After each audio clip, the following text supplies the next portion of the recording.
Bonjour, je m'appelle Selma et voici mon histoire.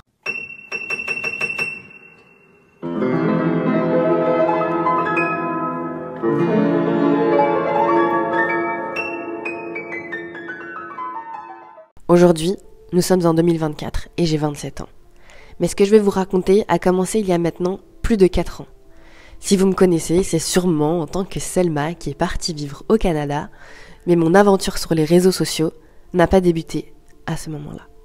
En 2020, je suis juste dans ma chambre et je découvre avec effroi un communiqué de la ville de Bruxelles qui se réjouit de la décision prise par une haute école et par la Cour constitutionnelle de Belgique qui autorise les établissements de l'enseignement supérieur à interdire ou non le port de signes religieux ou politiques.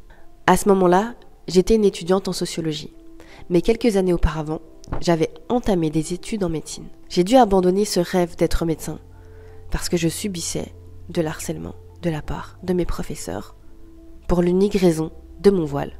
Découvrir qu'il était désormais possible pour les établissements de l'enseignement supérieur de discriminer des femmes comme moi m'a plongée dans une peine profonde. Et après avoir versé des larmes et des larmes et des larmes, je me suis demandé « Qu'est-ce que tu pourrais faire pour empêcher cela ?» Ou du moins montrer que tu ne te laisses pas faire. J'imaginais d'autres personnes comme moi ressentir cette souffrance et ça m'était juste insupportable. J'ai rassemblé informations, personnes, contacts. J'ai contacté des personnes même que je ne connaissais pas et j'ai commencé à m'organiser pour lancer une manifestation. Et comme l'union fait la force, j'ai contacté d'autres personnes concernées par cette question. Et cette décision, elle a en quelque sorte changé la trajectoire de ma vie. En un mois, nous avons organisé une campagne médiatique et une manifestation qui ont eu un impact dans toute la Belgique, plaçant ainsi Bruxelles sous le feu des projecteurs internationaux. Nos visages et notre message passaient dans les journaux, dans les magazines, dans les réseaux sociaux et nous avons mobilisé plus de 4000 personnes le 5 juillet 2020. Les choses se sont ensuite enchaînées. Interviews, séances photos, réunions.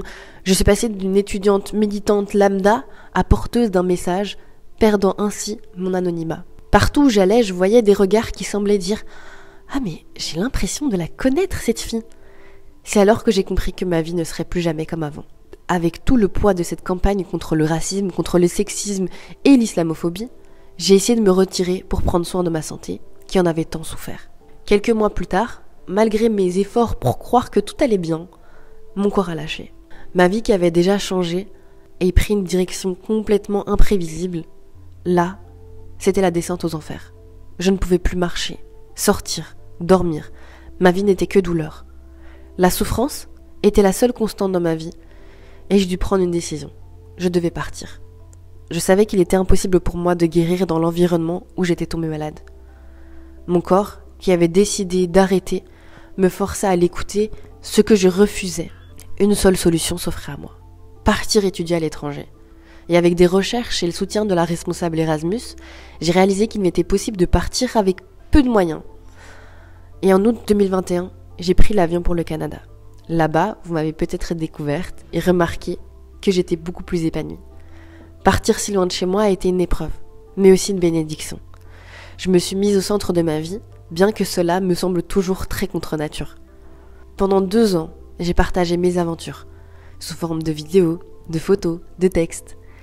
Montréal est devenu pour moi une maison, un safe space où je pouvais être moi-même, sans craindre les regards ou les attentes des autres. Mais un problème persistait. Ma santé ne s'améliorait pas. J'ai tout essayé.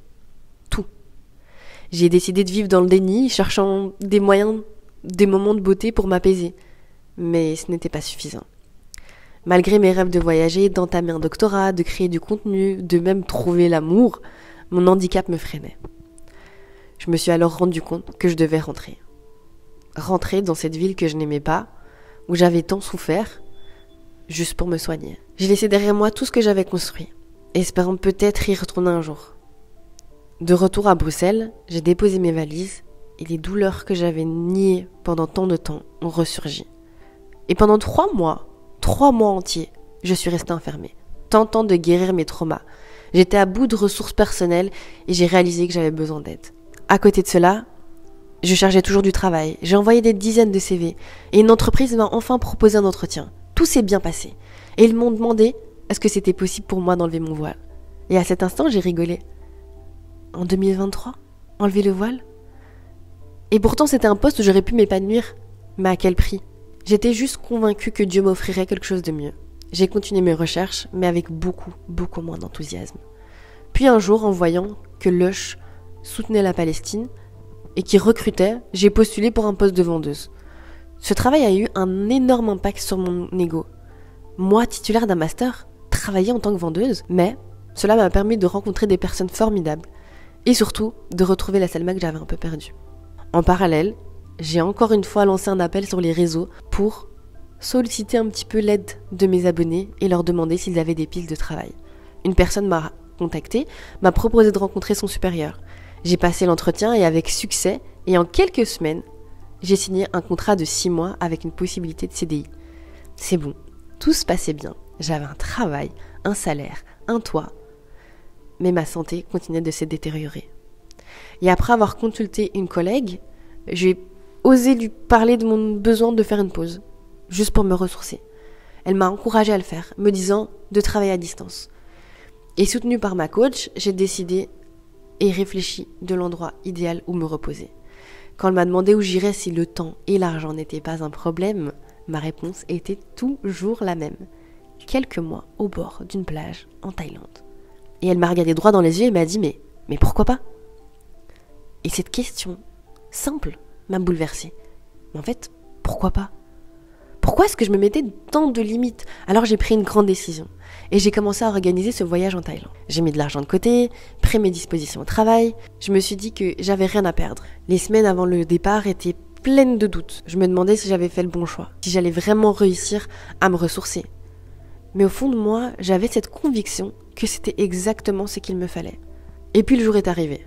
J'ai posé mes pieds en Thaïlande et j'ai respiré l'air. Et pour la première fois, depuis un long moment, je me suis enfin sentie légère. Pendant ce séjour, j'ai appris à lâcher prise, à accepter mes limites et à enfin écouter mon corps. J'ai pris le temps de faire des choses simples, lire, méditer, marcher, me reconnecter avec moi-même. Petit à petit, j'ai senti les forces me revenir. Comme si chaque jour passé loin de la pression, du stress, des attentes, m'aidait à me retrouver. Ce voyage m'a permis de voir la vie autrement et de me rappeler ce qui est vraiment important. Je ne voulais plus me définir par mes accomplissements ou mes réussites, mais par le bonheur que j'arrivais à construire au quotidien. Quand je suis rentrée à Bruxelles, j'étais changée. Peut-être pas guérie, mais apaisée. J'avais encore des défis à relever, mais je savais que cette expérience m'avait rendue plus forte. Et aujourd'hui, je suis prête à continuer mon chemin, avec moins de pression, plus de bienveillance envers moi-même, et la certitude que quoi qu'il arrive, je trouverai toujours le moyen de me relever. Mais bien sûr, la réalité m'a rattrapée. Les tâches, les responsabilités, les attentes, tout cela était là, intact, prêt à reprendre sa place dans ma vie. Au début, c'était difficile de ne pas retomber dans mes anciens schémas. Parfois, je me surprenais à ressentir les mêmes stress, les mêmes angoisses qu'avant. Pourtant, quelque chose avait changé. Je savais désormais reconnaître les signes d'épuisement, avant que ceux-ci ne prennent trop de place. Je me rappelais que ce voyage m'avait appris, et cette paix que j'avais ressentie. Alors j'ai mis en place plein de petites routines pour préserver cet équilibre fragile. J'ai commencé à m'accorder des moments rien que pour moi, même au milieu de mes journées chargées. Une petite promenade, quelques pages d'un livre, une tasse de thé en silence. J'ai appris à dire non, à poser mes limites, même si c'était super inconfortable au début. J'ai aussi commencé à chercher ce qui me faisait vraiment vibrer dans mon quotidien, à accorder du temps à ce qui compte vraiment. Petit à petit, j'ai commencé à voir les résultats. Ma vie ne s'était pas transformée du jour au lendemain, mais chaque petit geste, chaque choix conscient m'aidait à construire quelque chose de solide, de plus aligné avec moi-même. Et là, j'ai commencé à savourer ces petits instants de bonheur, à apprécier la douceur de vivre sans pression constante. Il y a des jours où j'ai envie d'abandonner, où les doutes reviennent, mais j'essaie de me rappeler que ce chemin est le mien et que personne d'autre ne peut décider pour moi. Je ne suis peut-être pas encore celle que j'aimerais être, mais chaque jour, je me rapproche un peu plus de cette version de moi-même. Et finalement, cette histoire, mon histoire, elle n'est pas parfaite. Elle est pleine de hauts et de bas, mais elle est vraie. Et c'est ça qui compte. Parce que la vie, c'est pas juste un conte de fées. C'est un parcours fait de chutes, de leçons, de victoires. Et je sais que quoi qu'il arrive, je continuerai d'avancer, d'apprendre, de m'aimer et d'accueillir chaque étape avec gratitude et patience. C'est dans ces petits gestes, ces petites victoires que je retrouve un sens à tout ce que j'ai traversé. Ce n'est plus une question de réussir aux yeux des autres, ni de cocher des cases dans une course invisible. C'est à propos de moi, de mon propre rythme, de la façon dont je peux être gentil avec moi-même, malgré les failles, malgré les erreurs. J'ai compris que le chemin vers le bien-être est loin d'être linéaire. Il y a des jours où j'ai encore l'impression de reculer et de retomber dans des vieux démons, de laisser la peur et les attentes m'envahir, mais aujourd'hui je sais comment me recentrer, comment m'entourer des bonnes personnes, comment me ressourcer. Le processus est long, souvent frustrant.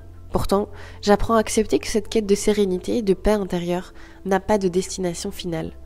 C'est un travail quotidien, une danse entre l'imperfection et la résilience. Ce voyage, finalement, m'a montré que je pouvais trouver en moi la force de me relever, de changer, de m'aimer pour ce que je suis, dans toute ma complexité et mes oppositions.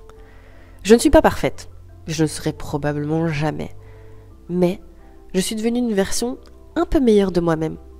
Et cela, ça me suffit. Alors si toi aussi tu te reconnais dans ce parcours, que tu cherches à avancer malgré les obstacles, à trouver l'équilibre entre ambition, vulnérabilité et à te créer une vie qui te ressemble vraiment, c'est le bon endroit. Alors rejoins-moi pour partager ces moments ensemble, nos victoires, nos doutes et nos moments de gloire. Et voyons jusqu'où cette aventure peut nous mener. Ensemble, on pourra apprendre à devenir une meilleure version de nous-mêmes, un pas à la fois. Moi, c'est Selma.